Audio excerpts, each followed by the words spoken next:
Imagine this. You're scrolling through your phone on a regular Friday, when suddenly, breaking headlines light up the screen. The sitting mayor of New Orleans has been indicted by a federal grand jury. That's exactly what happened today, when Mayor LaToya Cantrell's name was read aloud in a federal courtroom as a defendant in a case that's been building for years.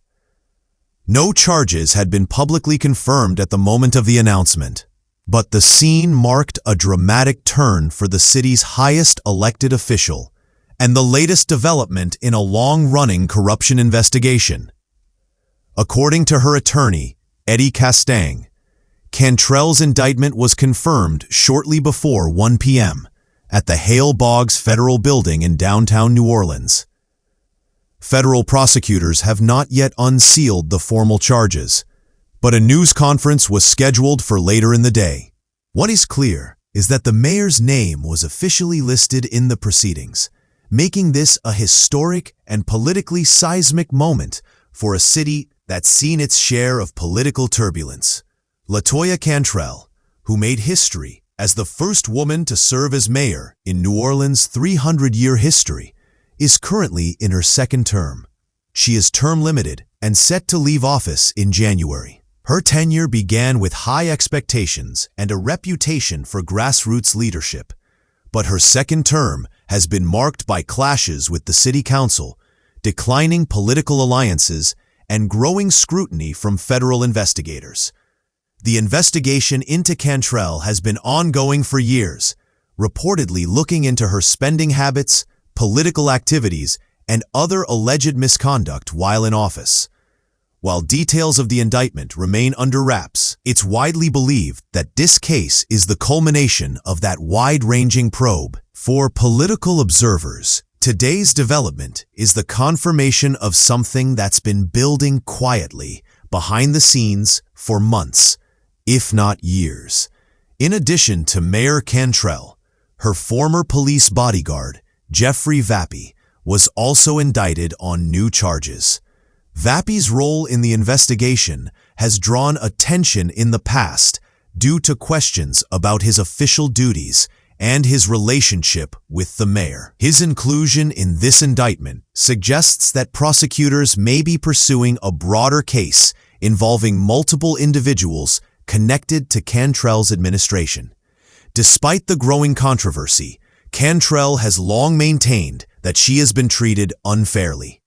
She has pointed to her identity as a black woman in a position of power, arguing that she has been held to a different standard than her male predecessors. Earlier this year, she described the treatment she's faced as disrespectful and, in her words, kind of unimaginable, claiming her authority has been undermined by political opponents. Her supporters see this as yet another example of a popular grassroots leader being targeted for political reasons. Her critics, however, point to a series of controversies during her tenure, from travel expenses to disputes with the city council, as signs of poor judgment. With today's indictment, both sides are now preparing for what promises to be a tense and closely watched legal process.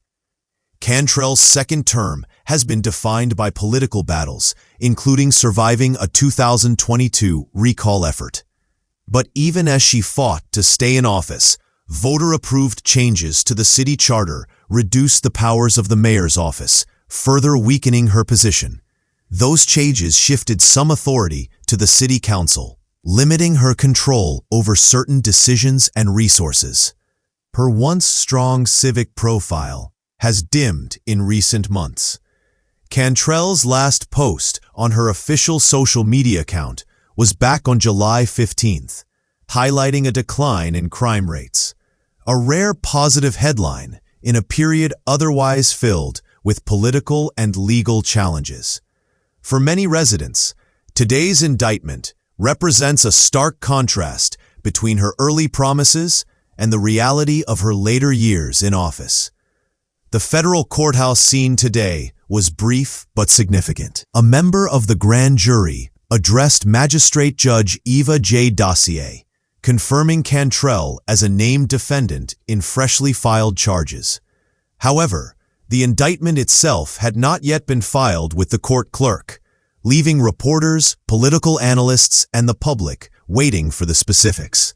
In New Orleans' long political history, federal indictments of public officials are not unheard of. But to see a sitting mayor face charges while still in office is a rare and dramatic event.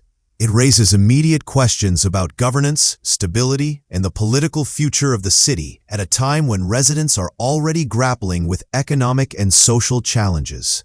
As of now, the mayor has not issued a public statement in response to the indictment. Her attorney confirmed the development, but offered no further details until the charges are unsealed. Federal prosecutors, meanwhile, are expected to outline the case during their scheduled press briefing later today, which will likely shape the narrative moving forward. The coming weeks will be critical. If the charges are severe, Cantrell could face significant legal consequences, possibly even removal from office before her term ends. If they are less serious, she might try to complete her term and defend her record in the court of public opinion. Either way, the legal process will be closely monitored both locally and nationally. For now, City Hall continues to operate, but political insiders say the indictment is likely to consume much of the administration's attention. The City Council, already at odds with the mayor, could assert even more influence during this period, shaping policy decisions and controlling the public narrative as the trial unfolds. This indictment represents more than just legal trouble for LaToya Cantrell. It's a defining chapter in her political career and in the modern history of New Orleans. From a neighborhood organizer to the city's top office, her journey has been marked by both groundbreaking achievements and deep controversies. The outcome of this case will not only decide her personal fate, but may also influence how the city approaches political leadership for years to come. The indictment also raises practical questions about city operations. While Cantrell remains in office until further legal or political action is taken, the reality is that her ability to lead effectively may be compromised. Department heads and city staff could face uncertainty over directives, and external partners, such as state agencies or federal grant programs, may tread cautiously while the legal process plays out. In some cases, high-profile legal trouble for a city leader can slow down projects, affect funding approvals, and create delays in critical public services. Political strategists note that this case could become a reference point in future mayoral elections, shaping how voters evaluate candidates' ethics and transparency. In recent history, New Orleans has struggled with rebuilding trust in local government, particularly after high-profile scandals. An indictment of the sitting mayor, regardless of the ultimate outcome, adds another for young political hopefuls. It's a cautionary tale about the intense scrutiny and challenges that come with public office.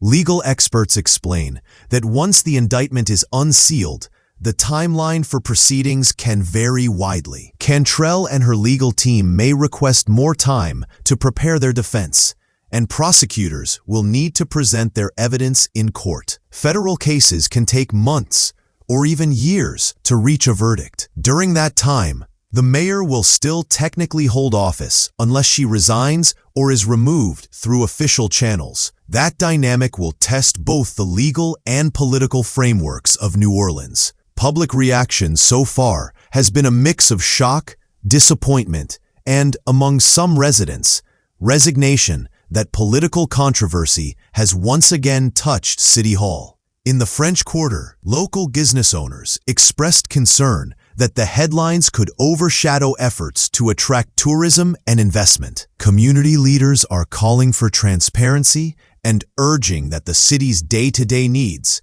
such as public safety and infrastructure, remain a top priority despite the political storm. Ultimately, the full impact of this indictment will depend on what comes next, both in the courtroom and in the court of public opinion. If the charges are proven, it could mark the end of LaToya Cantrell's political career. If she's cleared, She may attempt to frame the ordeal as proof of her resilience against political targeting. Either way, this moment is now cemented in the city's political history, ensuring that the story of her time in office will forever be linked to this extraordinary and contentious chapter.